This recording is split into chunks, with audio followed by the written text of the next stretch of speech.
El calendari atorga a la Barca de Menorca l'oportunitat de jugar per segona vegada seguida a casa, amb totes les jugadores disponibles i Marcel Amaral cada dia més integrada a la dinàmica de grup. El vestidor vermell vol aprofitar la inèrcia del debut i la primera victòria aconseguida contra el Zaire. Creo que hubo bastante conexión y como intensidad entre nosotras. Algo que noté bastante fue que nunca perdimos la concentración y el foco. Unes primeres sensacions positives que han de servir per defensar els 3 següents punts a Ciutadella. Davant hi haurà el Cajasol de Luis Sansó i la capitana i referent andalusa, Magui Laura Frías.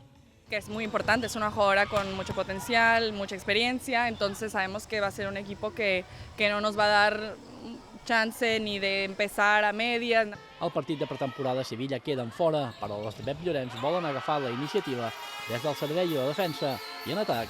Por mi parte, lo que me toca la ofensiva, yo creo que jugar mucho por el central y luego empezar a ver cómo se va manejando nuestros atacantes. A partir de les 7, segon assalt per no perdre l'estela del líder i campió Heidelberg.